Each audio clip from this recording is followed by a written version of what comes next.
Hello friends, now we will see the GoDaddy site. You will see GoDaddy. It's actually an American company, a web hosting company, a domain register company. We will website,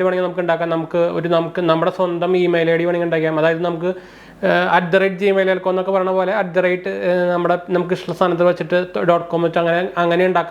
അതായത് നമുക്ക് സ്വന്തം കമ്പനിയോ അല്ലെങ്കിൽ സ്വന്തം വെബ്സൈറ്റോ കാര്യങ്ങളൊക്കെ ഉണ്ടാക്കാൻ പറ്റാവുന്ന ഉപയോഗിക്കാൻ പറ്റുന്ന ഡൊമൈനൊക്കെ നമുക്ക് തരുന്ന ഒരു വെബ് ഹോസ്റ്റിംഗ് കമ്പനിയാണ് കേട്ടോ. നമുക്ക് ഓൺലൈനാണ്. അപ്പോൾ ഇതിൽ നമുക്ക് ഇഷ്ടംപോലെ സാധനങ്ങൾ നമുക്ക് ചെയ്യാൻ പറ്റും. അതായത് നമുക്ക് മൈക്രോസോഫ്റ്റ് 360 പാക്കേജ് നമുക്ക് എടുക്കാൻ പറ്റും. അതായത് നിങ്ങൾക്ക് ഓഫീസ് ഇമെയിൽ ഐ ഡി പോലെ നമുക്ക് മെയിൻലി നമുക്ക് ബിസിനസ് യൂസിനും അതുപോലെ തന്നെ നിങ്ങളൊരു വെബ്സൈറ്റ് ക്രിയേറ്റ് ചെയ്തിട്ടുണ്ടെങ്കിൽ അങ്ങനെയൊക്കെയാണ് ആക്ച്വലി യൂസ് വരുന്നത്. അപ്പോൾ മൈക്രോസോഫ്റ്റ് 360 തന്നെ നമുക്ക് ഇമെയിൽ എസെൻഷ്യൽ പാക്കേജ് ആയിട്ട് എടുക്കാം. $29 per മാസം തൊട്ട് എടുക്കാൻ പറ്റും. അതുപോലെ തന്നെ നമുക്ക് 10 GB സ്റ്റോറേജ് വരെ കിട്ടുന്നുണ്ട്. അതിൻ്റെ ബേസിക് പാക്കേജാണ് പറയുന്നത്. പിന്നെ നമുക്ക് പ്ലസ് പാക്കേജൊക്കെ ഉണ്ട്, 50 GB അതിൻ്റെ മുകളിൽ ബിസിനസ് പാക്കേജ് കാര്യങ്ങളൊക്കെ ഉണ്ട്. അങ്ങനത്തെ കുറേ പാക്കേജുകളുണ്ട്. നമുക്ക് എന്താ വെച്ചാൽ ഇമെയിൽ എസെൻഷ്യൽ ആയിട്ട് പാക്കേജ് എന്ന് പറഞ്ഞാൽ നമുക്ക് പ്രൊഫഷണൽ ഇമെയിൽ കാര്യങ്ങളൊക്കെ അതിലുണ്ടായിരിക്കും. അതാണ് അതിൻ്റെ ഒരു പ്രത്യേകത വരുന്നത്. പിന്നെ നമുക്കതല്ലാണ്ട് വെബ്സൈറ്റ് ക്രിയേറ്റ് ചെയ്യാൻ പറ്റും. വെബ്സൈറ്റ് ഇപ്പോൾ തൽക്കാലം ഫ്രീ ആയിട്ടൊക്കെ കൊടുക്കുന്നുണ്ട് കേട്ടോ. വെബ്സൈറ്റ് ഫ്രീ വേർഷൻ കുറച്ച് ട്രയൽ പോലെയൊക്കെ നമുക്ക് അതിൽ കിട്ടും. നിങ്ങൾക്ക് സ്വന്തമായിട്ട് നിങ്ങൾക്ക് എന്താ പറയുക വെബ്സൈറ്റും മാർക്കറ്റിംഗ് കാര്യങ്ങളൊക്കെ ടൂൾസും കാര്യങ്ങളൊക്കെ ആയിട്ട് ഫ്രീ വേർഷൻ നമുക്ക് ഇപ്പോൾ അവൈലബിൾ ആണ്.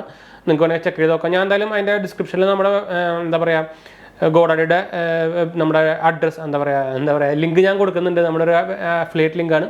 അപ്പോൾ അത് കൊടുക്കുന്നുണ്ട്. താല്പര്യമൊക്കെ ഒന്ന് ക്ലിക്ക് ചെയ്ത് നോക്കി കഴിഞ്ഞാൽ ഡയറക്റ്റ് നമ്മുടെ ഗോഡാഡിയുടെ ഒന്നെങ്കിൽ ആപ്പിലേക്ക് അല്ലെങ്കിൽ വെബ്സൈറ്റിലേക്കാണ് പോകട്ടെ. വെബ്സൈറ്റിലേക്കാണ് പോവുക. അപ്പോൾ അതിൽ നിങ്ങൾ ജസ്റ്റ് നിങ്ങളുടെ ഒരു അക്കൗണ്ട് തുടങ്ങിയിട്ട് നിങ്ങൾക്ക് താല്പര്യമുള്ളത് ഏതാണെന്ന് വെച്ചാൽ വാങ്ങിച്ചാൽ മതി. ഇപ്പോൾ നിങ്ങൾക്ക് ഇപ്പോൾ ഒരു വെബ്സൈറ്റാണ് തുടങ്ങുന്നത് വെച്ചാൽ വെബ്സൈറ്റ് ഇപ്പോൾ ഫ്രീ ആയിട്ട് കൊടുക്കുന്നുണ്ട്, പാക്കേജ് ആയിട്ട് കൊടുക്കുന്നുണ്ട്. ലിമിറ്റഡ് പീരീഡ് ട്രയൽ ഓഫറാണ്. നിങ്ങൾക്ക് അത് വേണമെങ്കിൽ അത് ചെയ്യാം. അല്ലെങ്കിൽ നമുക്ക് വേർഡ് പ്രസ് ഹോസ്റ്റിംഗ് വേണമെങ്കിൽ ചെയ്യാം. നിങ്ങൾക്കറിയാം വേർഡ് പ്രസ്സിനെ അറിയായിരിക്കും, ബ്ലോഗൊക്കെ എഴുതുന്നവർക്ക് അറിയായിരിക്കും. അതുപോലെ തന്നെ നമുക്ക് സെക്യൂരിറ്റി, അതായത് നമ്മുടെ SSL സർട്ടിഫിക്കറ്റ് നമുക്ക് കൊടുക്കുന്നുണ്ട്. അതായത് നിങ്ങൾക്ക് ഒരു വെബ്സൈറ്റ് ഉണ്ടെങ്കിൽ നിങ്ങൾ നോർമലി SSL സർട്ടിഫിക്കറ്റ് എടുത്താൽ നമുക്ക് വെബ്സൈറ്റിലേക്ക് വരുന്ന ആൾക്കാരുടെ യൂസർ ഡാറ്റ അതുപോലെ തന്നെ അതിൻ്റെ കോപ്പി എന്താ പറയുക അറ്റാക്കേഴ്സ് അതിൻ്റെ കോപ്പി എടുക്കാൻ പറ്റാണ്ടിരിക്കുക അങ്ങനത്തെ ഒരു സെക്യൂരിറ്റി ആണ്, ഒരു സെക്യൂരിറ്റി ഫീച്ചറാണ്. അത് നമുക്ക് സർട്ടിഫിക്കറ്റ് നമുക്ക് ആ ഫീച്ചർ നമുക്ക് തരുന്നതാണ്. അപ്പോൾ അതിൻ്റെ സർട്ടിഫിക്കറ്റ് നമുക്ക് അത് കൂടെ വാങ്ങിക്കാൻ പറ്റും. അതൊരു $330 per month അങ്ങനെയൊക്കെ റേഞ്ചിൽ വരുന്നുണ്ട്. SSL സർട്ടിഫിക്കറ്റിന് 333 ആണ് ഒരു മിനിറ്റ് 333. നമുക്ക് ഓൺലൈൻ കമ്മ്യൂണിക്കേഷനൊക്കെ സെക്യൂരിറ്റിക്ക് നിങ്ങളെല്ലാവരും കണ്ടിരിക്കും. നമ്മുടെ ഒരു അത്യാവശ്യം നല്ല വെബ്സൈറ്റ് ആണെങ്കിൽ അതിൻ്റെ താഴെ നിങ്ങൾക്ക് അതിൻ്റെ SSL സർട്ടിഫിക്കറ്റിൻ്റെ കാര്യങ്ങളൊക്കെ എഴുതിയിട്ടുണ്ടായിരിക്കും. അപ്പോൾ നല്ല അത്യാവശ്യം വെബ്സൈറ്റ് നല്ല ഓഡിയൻസ് ആ ഓഡിയൻസിൻ്റെ അക്കൗണ്ട് ഡീറ്റെയിൽസ് ലോഗിൻ ഡീറ്റെയിൽസ് ഒക്കെ സേവ് ചെയ്യുന്നത് ആക്ച്വലി ഇതുകൊണ്ടാണ്. നമുക്ക് ഇത് സേവ് ചെയ്തിട്ടുണ്ടെങ്കിൽ സേഫായിട്ട് ഇതൊക്കെ നമുക്ക് സേവ് ചെയ്ത് വെക്കാൻ പറ്റും.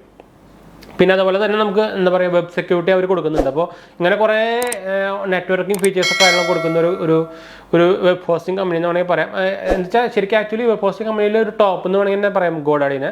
ഞാൻ പണ്ട് ആക്ച്വലി ഗോഡാഡിയുടെ നമ്മൾ ഒരു ഇമെയിൽ ക്രിയേറ്റ് ചെയ്യാൻ ഉപയോഗിച്ചിട്ടുണ്ട്. നമുക്ക് പ്രൊഫഷണൽ ഇമെയിൽ ക്രിയേറ്റ് ചെയ്യാൻ നമ്മൾ ഉപയോഗിച്ചിട്ടുണ്ട്. അത് നമ്മൾ ചുമ്മാ നമ്മളൊരു വെബ്സൈറ്റ് തുടങ്ങിയാൽ പണ്ട് ഞാൻ പിന്നെ പറയുന്നില്ല. അപ്പോൾ പിന്നെ നമ്മൾ ബ്ലോഗ് ചെറുതായിട്ട് തുടങ്ങിയ സമയത്തൊക്കെ ആയിരുന്നു, കുറച്ച് കാലം മുമ്പാണ്, നമ്മൾ കോളേജിൽ പഠിക്കുമ്പോഴൊക്കെയാണ്. അപ്പോൾ ആ സമയത്ത് ഞാൻ ആക്ച്വലി ഗോഡാഡിയുടെ ഒരു ഇതുപോലെ ഇമെയിൽ ഡൊമൈൻ എടുത്തിട്ടുണ്ടായിരുന്നു കേട്ടോ. അത് പക്ഷേ നമുക്ക് 1 year ആണ്, നമ്മൾ 1 year അത് സബ്സ്ക്രിപ്ഷൻ എടുത്തുകൊണ്ടിരിക്കുന്നത്. ഞാൻ 1 yearന് 599 ഇപ്പോൾ പ്രൈസ് വരുന്നതുകൊണ്ട് അന്നും ആ റേഞ്ചൊക്കെ തന്നെ ആയിരുന്നു. നമ്മൾ 1 yearന് എടുത്തുള്ളൂ. പിന്നെ അത് ആക്ച്വലി ക്ലിക്ക് ആവാത്തതുകൊണ്ട് പിന്നെ നമ്മളത് അങ്ങനെ സബ്സ്ക്രിപ്ഷൻ അപ്ഗ്രേഡ് ചെയ്യാനൊന്നും പോയില്ല. പക്ഷേ ഗോഡാഡിയുടെ സർവീസും കാര്യങ്ങളൊക്കെ സൂപ്പറാണ് കേട്ടോ. അപ്പോൾ നിങ്ങളൊരു വെബ്സൈറ്റോ ഇമെയിലോ അല്ലെങ്കിൽ ഇതുപോലെ എന്തെങ്കിലും ഡൊമൈൻ വാങ്ങിക്കാനോ ഉദ്ദേശിച്ചിട്ടുണ്ടെങ്കിൽ ബെസ്റ്റ് സംഭവമാണ് ഗോഡാഡി. ഞാൻ എന്തായാലും നേരത്തെ പറഞ്ഞ പോലെ തന്നെ നമ്മുടെ ഒരു റെഫറൽ ലിങ്ക് ഞാൻ താഴെ കൊടുത്തിട്ടുണ്ട്. ലിങ്കാണ് അതിൽ ക്ലിക്ക് ചെയ്താൽ ഞാൻ ഡയറക്റ്റ് വരെ വെബ്സൈറ്റിലേക്ക് തന്നെ കേട്ടോ. അപ്പോൾ ജസ്റ്റ് ലോഗിൻ അക്കൗണ്ട് ക്രിയേറ്റ് ചെയ്തിട്ട് നിങ്ങൾക്ക് ആവശ്യമുള്ള സാധനം വാങ്ങിച്ചാൽ മതി. പ്രൈസിങ് കമ്പാരിസൺ ചെയ്ത് നോക്കിക്കഴിഞ്ഞാൽ എല്ലാം വലിയ ഓവർ പ്രൈസ് ഒന്നും പറയാൻ പറ്റില്ല. നിങ്ങൾക്ക് എല്ലാം സബ്സ്ക്രിപ്ഷൻ ബേസ്ഡ് ആണ്. നമുക്ക് ഇതൊരു ലൈഫ് ടൈം ഫ്രീ പോലെ വാങ്ങിക്കാൻ പറ്റില്ല. എന്ന് വെച്ചാൽ ഇതെല്ലാം ഒരു സർവീസുകളാണല്ലോ. അപ്പോൾ എല്ലാം മാസം അല്ലെങ്കിൽ ഇയർലി പേയ്മെൻറ്റ് വരുന്ന സബ്സ്ക്രിപ്ഷൻസ് ആണ്. നിങ്ങൾക്ക് വേണമെങ്കിൽ അത് ഒരു മാസമായിട്ട് ട്രയൽ എടുത്ത് നോക്കുകയും ചെയ്യാം. അങ്ങനെ അവർ കൊടുക്കുന്നുണ്ട് കേട്ടോ. അപ്പോൾ എന്തായാലും നമ്മളത് ഈ ഒരു സംഭവം ഞാൻ ഒന്നുകൂടി പറയേണ്ടത് പ്രമോഷൻ ഒന്നല്ല കേട്ടോ. അതുകൊണ്ട് നമ്മൾ എന്താ വെച്ചാൽ കുറേ പേര് ഗോഡാഡി അതായത് നമ്മുടെ വെബ് ഹോസ്റ്റിങ്ങിൻ്റെ കാര്യങ്ങൾ വീഡിയോ എടുക്കാൻ പറഞ്ഞിട്ടുണ്ടായിരുന്നു. അപ്പോൾ അതിൽ ബെസ്റ്റാണ് നമ്മൾ പറയുന്നത്. അതുകൊണ്ട് നമ്മൾ ആക്ച്വലി വീഡിയോ എടുത്തു. ഞാൻ ആക്ച്വലി ഗോഡാഡി ഉപയോഗിച്ചിട്ടുണ്ട്. അപ്പോൾ അതുകൊണ്ടാണ് നമ്മൾ ഗോഡാഡിയുടെ വീഡിയോ ഒന്ന് എടുത്തത്. അതുപോലെ ഇതുപോലെ വെബ് ഹോസ്റ്റിംഗ് കമ്പനിയുടെ കുറേ ആപ്പും കാര്യങ്ങളൊക്കെ നമുക്ക് ഇപ്പോൾ അവൈലബിൾ ആണ് കേട്ടോ. അപ്പോൾ അതിൽ ബെസ്റ്റാണ് ഗോഡാഡി എന്ന് പറയുന്നത്. അപ്പോൾ ഞാൻ നേരത്തെ പറഞ്ഞ പോലെ താല്പര്യമുള്ളവർ നമ്മുടെ ഡിസ്ക്രിപ്ഷനിൽ ചെക്ക് ചെയ്താൽ മതിട്ടാണ്. അപ്പോൾ എന്തായാലും നമുക്ക് വീഡിയോ അതിൻ്റെ ചെയ്യാം. വീഡിയോ സ്റ്റുഡിയോ ലൈക്ക് ചെയ്യാനും ഷെയർ ചെയ്യാനും സബ്സ്ക്രൈബ് ചെയ്യാനും മറക്കണ്ട. ചാനൽ സപ്പോർട്ട് ചെയ്യാൻ മറക്കണ്ട. എന്തെങ്കിലും സംശയിക്കേണ്ട കമൻറ്റ് ചെയ്യാൻ മറക്കണ്ട. നമ്മളെല്ലാ കമൻറ്റ് അപ്ലോഡ് ചെയ്യുന്നതാണ്. ഞാൻ തൊഴിലാണ്.